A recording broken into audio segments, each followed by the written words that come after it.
Hi, I'm Nick from Australian Native Bee, and today I want to talk to you about keeping hives together in close proximity to each other. A while back I saw Dean Haley's hives close together, and I asked him, how are you keeping these bees close together and not having them fight and get into each other's hives and swarms and all that. So Dean filled me in on a few things, and since then I've kept about 9 or 10 hives together in close proximity, and I've learnt a few things along the way.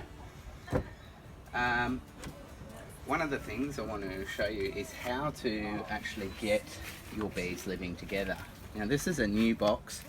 It was only put here yesterday, and I've got it a little bit further away than normal. I've got it slightly lower than these entrances here, and it's a slightly further distance apart. Now why I've got it lower is if you have a hive that you introduce on the same height as that, where bees can drift and go to that entrance, you'll get a swarm there. If I was to take this box and put it in the middle here, I would get a swarm also. And that's just because the bees haven't learned to navigate to their box yet, and they start to enter other hives, and their smell isn't the same.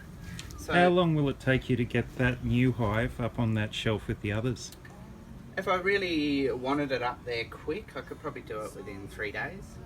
But I'll just give it some time to get used to the other hives.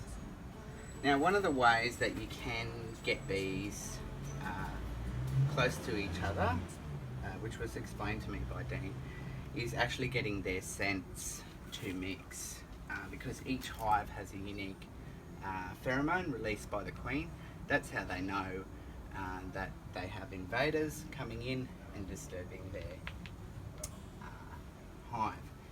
If your hives are slowly moved together over time, that's one way of getting the bees' scents to sort of blow across the other box and for them to get used to each other.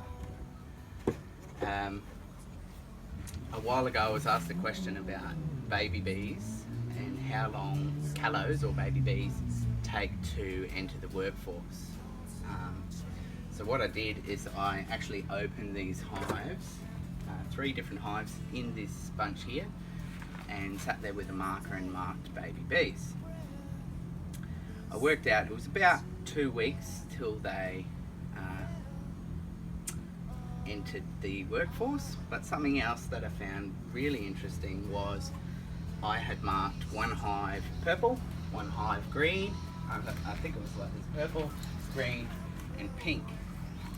What I discovered is that the purple bees were going in random hives, the green bees were going in random hives, and so I understood at that point that once your scent of the hives is all mixed, you're going to get bees entering into other hives, and they all work together as a team.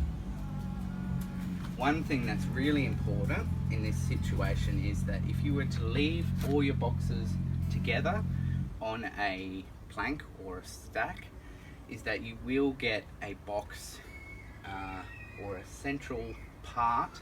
Usually if all the boxes are in a frame, the center boxes will become weak, and I've seen that in at least Australis, that you will end up killing those colonies. How I get around this is this hive here has the clearest run to the sky. These ones here coming through this corridor, it gets increasingly difficult for the bees to sort of whip around and find their way back into the hive. So what I'll do is just show you that once your bees are used to each other, what you can actually do.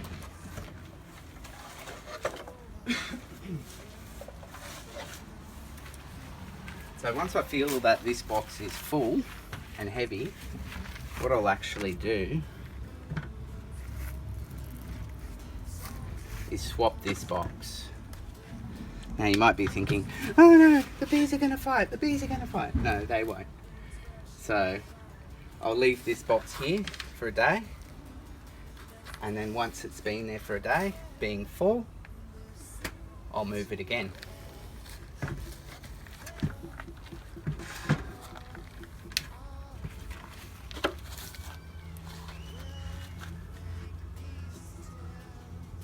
They're going straight in. No fights there, mate.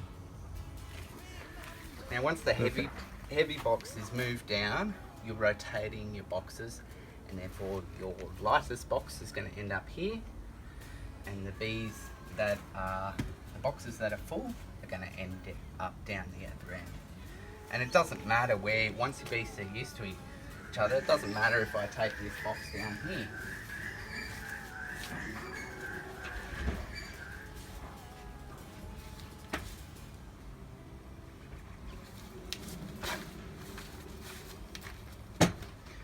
Because of the constant rotation, the bees are used to each other, all their scents are combined. And the other thing is, if another hive is to attack, which rarely happens in this situation, the swarm that is sent out by all the boxes at once quickly deters any invaders. So as you can see, all the bees are just going in, they're not affected by being swapped around. They're not bothered.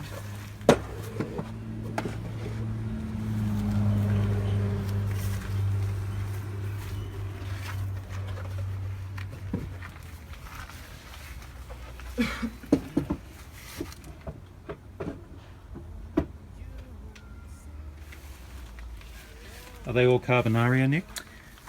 These hives are all Tetragonella carbonaria. I have had Australibia simei down there, and also Australis.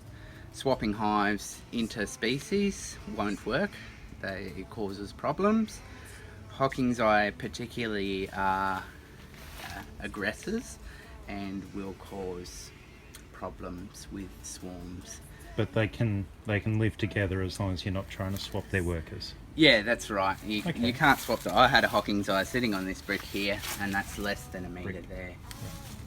So you can keep species together, but the stronger that Hocking's eye colony gets, the more likely it is that something will go wrong in terms of there being a swarm. Small Hocking's eye colony, fine.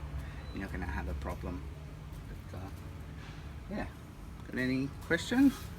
I think that's fantastic. Thank you very much. All right. No worries. Bye.